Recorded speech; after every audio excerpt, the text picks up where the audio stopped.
नमस्कार दोस्तों, think ice में आपका बहुत बहुत स्वागत। आज हम भारत का भूगोल इस पर चर्चा कर रहे थे। अभी तक हमने पहले भाग में चट्टानों के बारे में जाना। अब हम चट्टानों के बारे में और आगे जानने की कोशिश करेंगे, जिसमें हम आर्यन समूह की चट्टानों के बारे में जानेंगे। Rocks of the Aryan groups. Gondwana क्रम की चट्टानें। गोंडवाना क्रम की चट्टानों का निर्माण ऊपरी कार्बोनिफेरस से लेकर जुरासिक युग के बीच में हुआ था। यह संरचना क्रम भारत की ऊर्जा आवश्यकताओं का आधार है। भारत का 98% कोयला इसी संरचना में पाया जाता है।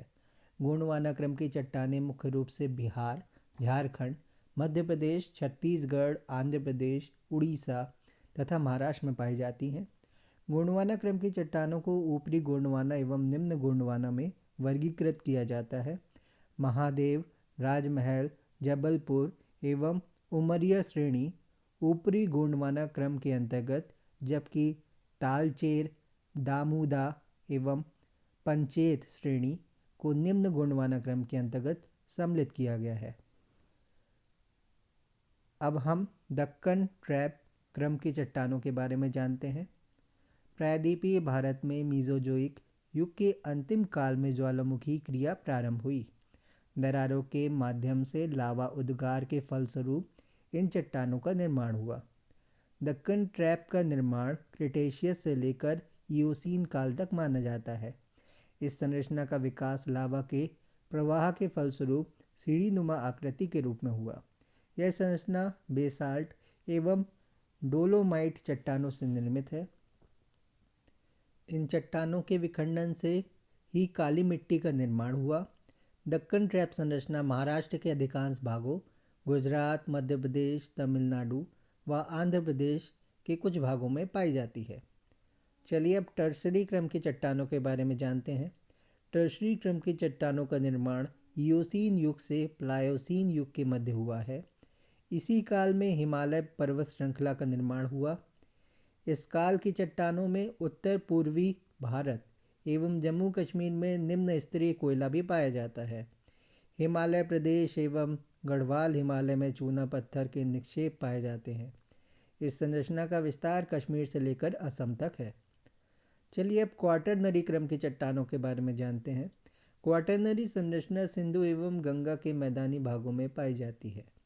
पुरानी जलोढ़ मृदा का निर्माण मध्य एवं ऊपरी प्लीस्टोसीन काल में हुआ, जबकि नवीन जलोढ़ मृदा का निर्माण प्लीस्टोसीन काल के अंत में प्रारंभ हुआ, जो वर्तमान काल तक जारी है। पुरानी जलोढ़ मृदा को बांगर तथा नवीन जलोढ़ मृदा को खादर कहा जाता है। विशाल मैदान में निक्षेपित तलछट की गहराई में काफ़ी विभिन्नता मिलती है। सामान्यतः हिमालय की तरफ गहराई अधिक है, जबकि प्रायद्वीपीय पठार की तरफ गहराई कम है। कश्मीर घाटी का निर्माण प्लीस्टोसीन काल में हुआ है। यह घाटी प्रारंभ में एक झील थी।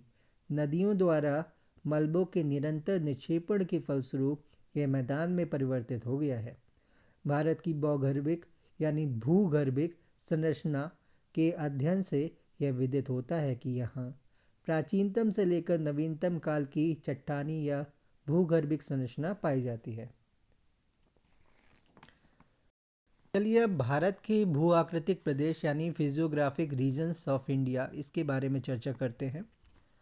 भारत एक विशाल भूभाग है, जिसका निर्माण विभिन्न भूगर्भीय कालों के दौरान हुआ। भूगर्भीय निर्माणों के अतिरिक्त इस विशाल भूभाग पर अपक्षय, अपरदन एवं निक्षेपण की क्रियाओं का प्रभाव है।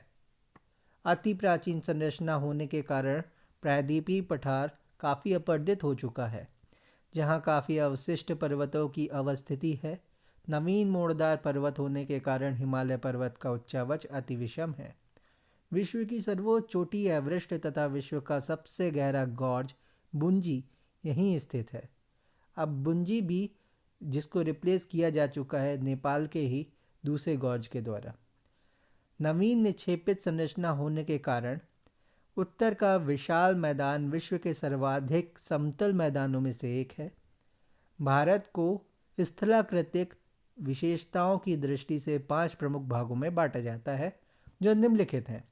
उत्तर का पर्वतीय क्षेत्र mountainous region of northern India, प्रायद्वीपीय पठार पेनिनसुलर प्लेट्यू, उत्तर का भारत का विशाल मैदान, great plain of north India, तटवर्ती मैदान, कोस्टल प्लेन्स एंड द्वीप समूह, ग्रुप्स ऑफ आइलैंड्स।